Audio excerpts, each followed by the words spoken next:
Hello beautiful people. మొన్న చెప్పాను కదా! షార్ట్‌లో అమ్మ పూజ చేసుకోమని చెప్పిందని చెప్పి.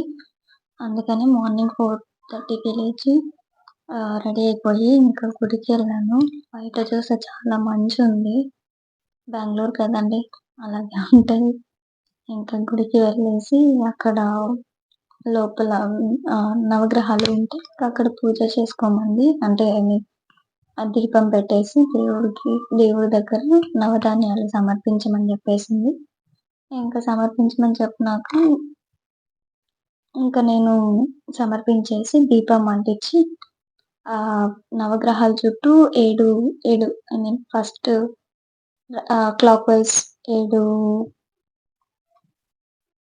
ప్రదక్షిణాలు అండ్ యాంటీ క్లాక్ వైస్ 2 ప్రదక్షిణాలు.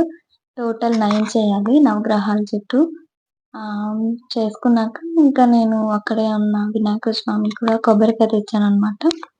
ఇంకా అది కూడా ఇచ్చేసి పూజారి గారికి ఆయన ఆశీర్వాదం తీసుకొని, కాయ కొట్టేసుకొని అక్కడ వినాయకుడి గుడి చుట్టూ 3 ప్రదక్షిణాలు చేసేసి ఇంకా రిటర్న్ వచ్చేసాననమాట. ఎందుకంటే ఇంక ఇంటికెళ్ళాలి కదా! మళ్ళీ బస్‌కి లేట్ అయిపోతుందని జెప్పేసి నేను కొంచెం ఫాస్ట్‌గానే చేసుకొని పూజ అవన్నీ వచ్చేసాను. రాగానే ఇంకా అక్కడ లైక్ అంటే బస్ స్టాండ్‌లో అనమాట ఫుల్ జనం ఉన్నారంటే. ఎందుకంటే పండగ కదా! అసలు చాలా మంది బుక్ చేసుకోలేదు. సో, పాపం వాళ్ళు అడుగుతున్నారు. మేము నిలబడైనా రావచ్చా? అంటుంటే, మీ ఇష్టం అని కండక్టర్స్, డ్రైవర్స్ అంటున్నారు. ఫెస్టివల్ సీజన్ కదండీ! అందులోనూ సంక్రాంతి. సో, కన్ఫర్మ్‌గా బుక్ చేసుకోవాల్సిందే. లేదంటే మనకి సీట్స్ అస్సలుండవు. అందుకనేసి ఇది ముందు జాగ్రత్త ఉండాలండి. సరే, మీలో ఎంతమంది పండగకి ఇంటికొచ్చేసారో కమెంట్ చేసి చెప్పండి. అండ్ మీలో ఎంతమంది దైవ భక్తులున్నారో కూడా చెప్పండి. నేనేం మరీ అంత దైవ భక్తురాలిని కాదండి.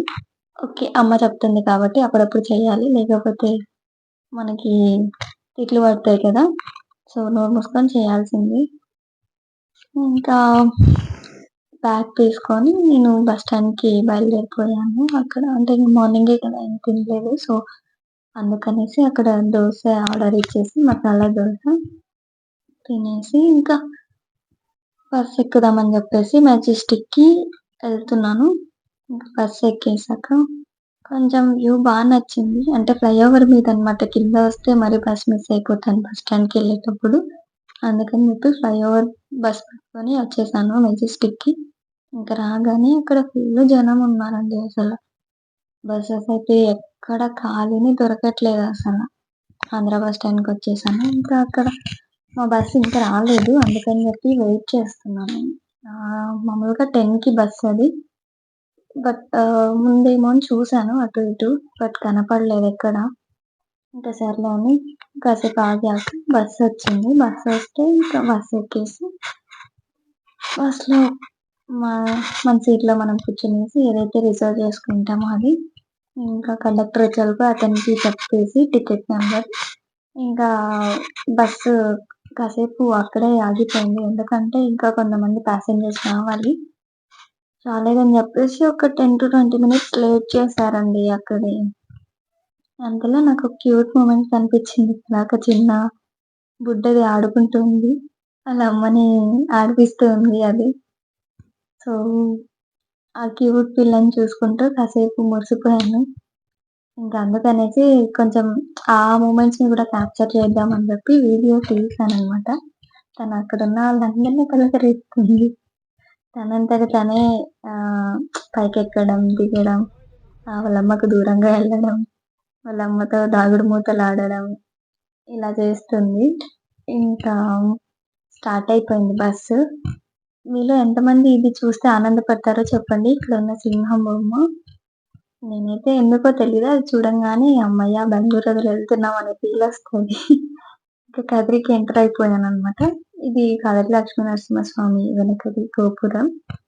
ఇంకా ఫైనల్లీ మా ఊరికొచ్చేసాను. చూస్తుంటే పండగ వాతావరణం బాగా కనిపిస్తుందండి. మీ ఊర్లో కూడా ఇలాగే స్టార్ట్ అయిపోయిందా? స్టార్ట్ అయిపోయుంటే కామెంట్ చేయండి. అండ్ నా వీడియోని ప్లీజ్ లైక్, షేర్, సబ్స్క్రైబ్ చేసుకోండి. చాలామంది సబ్స్క్రైబ్ చేసుకోవట్లేదు. ప్లీజ్. ఆహ్, ఇంకకొచ్చేసాక బస్ స్టాండ్‌లోకి బసొచ్చేసింది. ఇంకా బస్ రాగానే దిగేసి వెంటనే ఆహ్, మా నాన్నగారు ఆటో పంపించారు. ఇంకా అందుకనేసి మా బాబాయ్ వచ్చారు. ఇంకా మా బాబాయ్ వస్తే వచ్చేసాను అందులో. హమ్మయ్య! ఇంటికొచ్చానన్న ఫీలింగ్ ఉంది. Thanks for watching. బాయ్.